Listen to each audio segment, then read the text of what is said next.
game. But why wouldn't you? You know, have you seen a player really dominate a game as much as that in Super League this year? Because I haven't, and I've seen a lot of games in Super League so far this year. Yeah, definitely. In this season's probably leading, and I think if we were doing an old-fashioned style Man of Steel voting, he'd be well up there. Yeah, and he's sneaking up now in the proper Man of Steel rankings too. Right. Third game of the week to talk about. I don't know as much about this one. I'm hoping you know something about it. I think you've been trying to delay us talking about it, if I'm honest, Tim. It was over in St Helens where your Robins faced the league leaders. Well, we should just have the rule now that all games should finish at half-time if the away side's winning. It finished St Helens 36, Hull KR 24, having finished at half-time 16-18 to the away side in front of 10,003 people. Now, I'm not saying that they've made that crowd figure up. However, it's a little convenient. It's just over 10,000, and it's a little convenient that they've just clearly tacked a number on the end. It happens a lot of Saints that they're within 100 of 10,000, it feels like. Yeah. Mr. Grant... Is he Tom Grant or Tim Grant? Tom. Get it wrong. Tom Grant was the referee. In terms of the stats, St Helens made 275 more metres at 1.1 metre per carry better average game. They made more offloads, tackle busts, and had 5 more clean breaks. The reason why it might have stayed fairly close is Saints also made 3 more errors on a 13-10 error count. For the Saints, Luke Thompson, 1 try, 2 clean breaks, 5 tackle busts, 194 metres. Aaron Smith, 1 try, 40 tackles.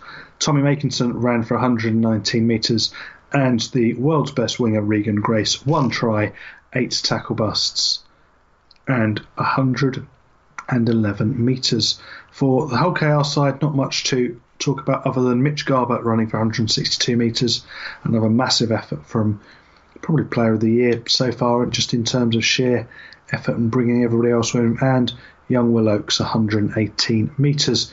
We had a few 4-fan views on this one. Yeah, first one in was from Tom Andrews. He said, from accepting a heavy defeat pre-match to being somewhat disappointed at a 12-point loss, what a strange game Rugby League is. I know Saints rested some, well, yeah, they did, but when KR are missing influential figures like Joe Wardle, you can only be proud, I love it, you can only be proud that they went toe-to-toe with them, and just a slow start and tired end finished us off.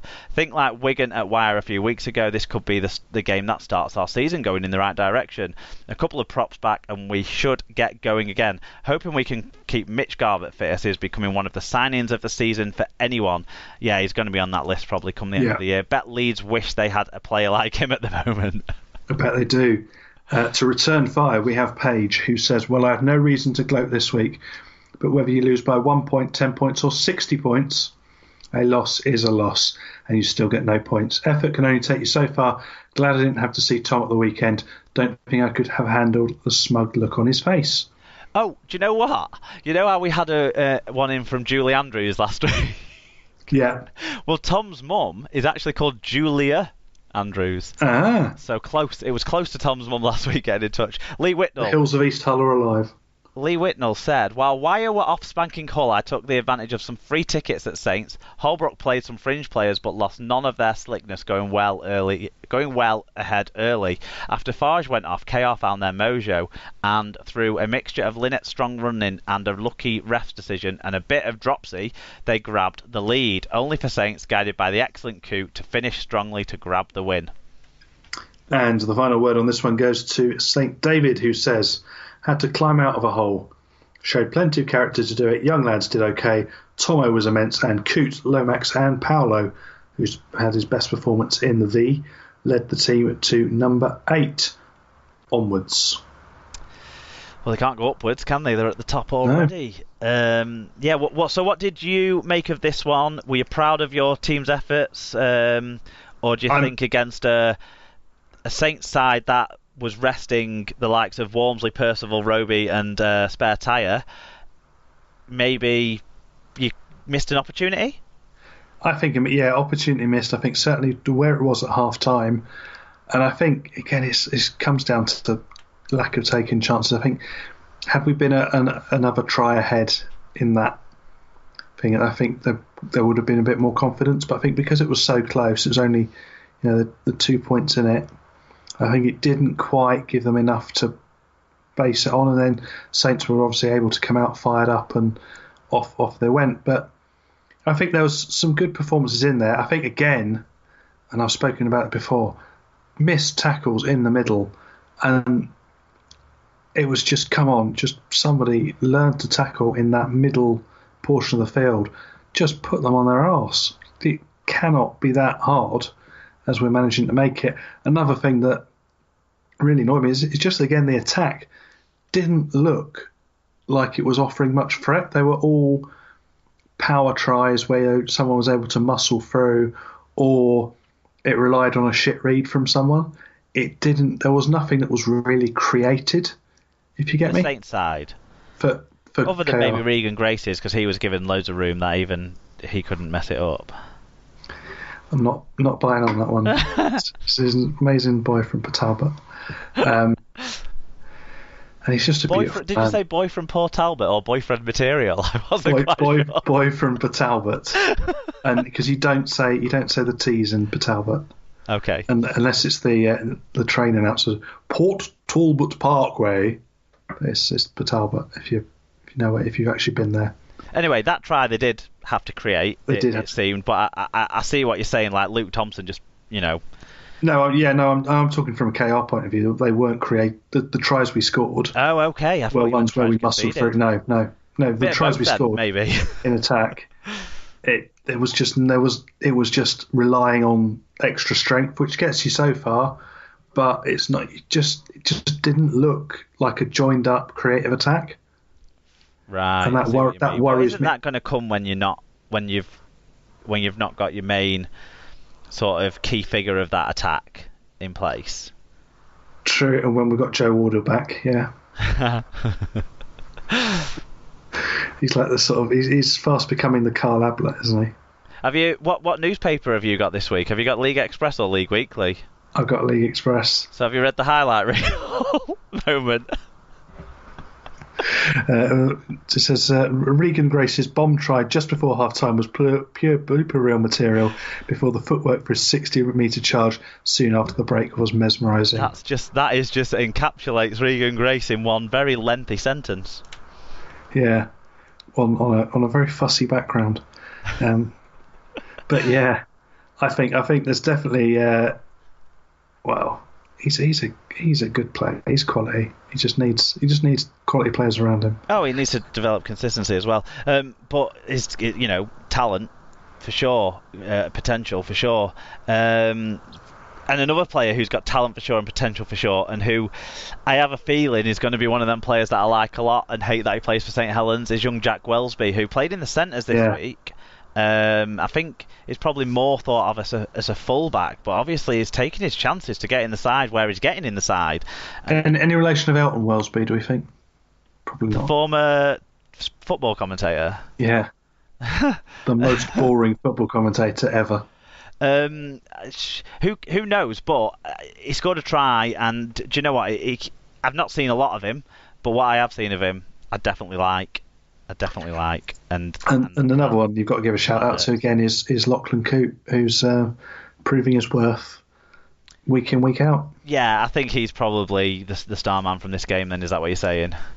I think so, yeah. I think he's someone that is good to. I think if it wasn't against KR, I would have enjoyed this game and a bit more, but as it was, and then just the picture in the paper of just two players conspiring to miss a tackle once again.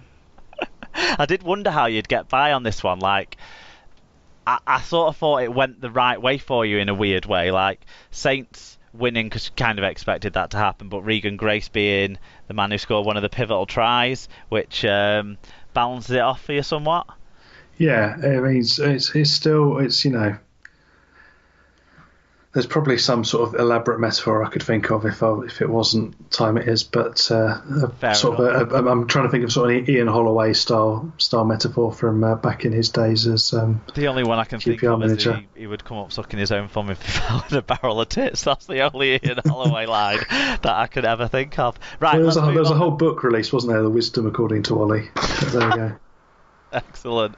Let's move on to the Sunday's games then, and we're going to start down in London, where it was London 26, Huddersfield 38. Huddersfield actually looked almost home and hosed at half-time, 28-12, so London mounted one of their comebacks again, but they did what they've been doing, starting the game slowly. 1,419 there. Chris Kendall was the referee. It's interesting. I saw some comments about this because, of course, Chris Kendall was in the Huddersfield system for quite a while as a youth player, and apparently he was seen before the game going up and being very friendly with a lot of the Huddersfield players. It just doesn't quite sit right that he's refereeing them. Do you think he wasn't equally friendly to the London players? I don't know. Look, James Child and Sam Tompkins had a little bantery exchange at kick-off of our game. I wasn't thinking James Child's being too matey here with Sam Tompkins. I know maybe there's less history there to build into your conspiracy, but still, nah. I don't worry about stuff like that. I've got to say, I don't worry about stuff like that with the referees. I don't think, I think they're the least biased people on the pitch. They might not always be the most competent person on the pitch, but they're certainly the least biased person on the pitch. And the ground in general. Do you not think, though, that the perception of it there is worth just making it a thing that he doesn't referee Huddersfield? Is it just easier to say that? Because what happens if he's been the best referee all year and he should be refereeing a final and Huddersfield get to that final and then you take away the pinnacle moment of his career because 15 years ago he played in their academy? No, I don't think that's fair. I don't think it's fair on Chris Kendall to question him in that way. To be honest, I understand what you're saying, but I don't feel, I just have that's my view on it, I suppose, on referees and that sort of stuff. I mean, all these referees all know each other. All know players and stuff. A lot of them wanted to play rugby league, so might have been around amateur clubs or have refereed in the juniors when some of the players that they now referee were coming through in the juniors. James Child's 33, 34, so he was probably refereeing people like Sean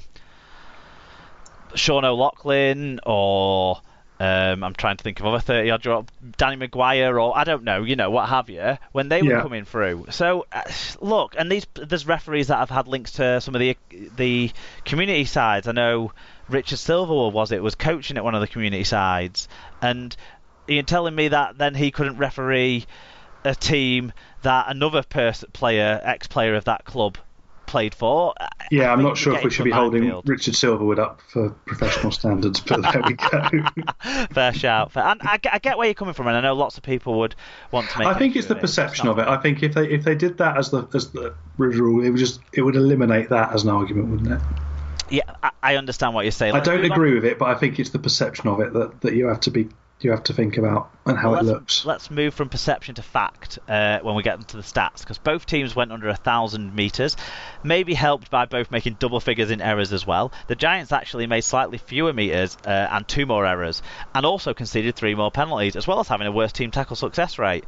The only stats that actually favour Huddersfield to win this one were the important ones of more tries, more goals, and obviously more points. Individually, that kind of follows the same theme. There's only one Huddersfield player who had stat numbers that jump off the sheet to us, and that was Jerry McGilvray with a try, 2 clean breaks, 3 successful offloads, 6 tackle busts, and 131 metres. For the losing London side, a few more players impressed. Alex Walker, 1 try, 6 tackle busts, 149 metres. On loan, Matt Davies, 53 tackles, 14 of which were marker tackles.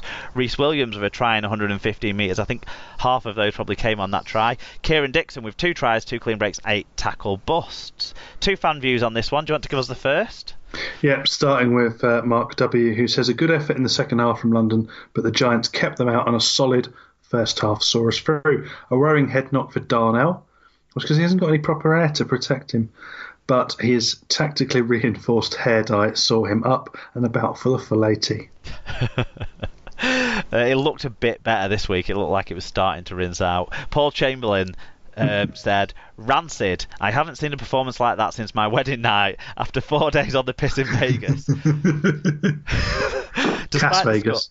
Despite the score, this week and the whole game flattered the Broncos. Incessant errors and penalties with a lack of cutting edge together with a small pack hindering goal line defence.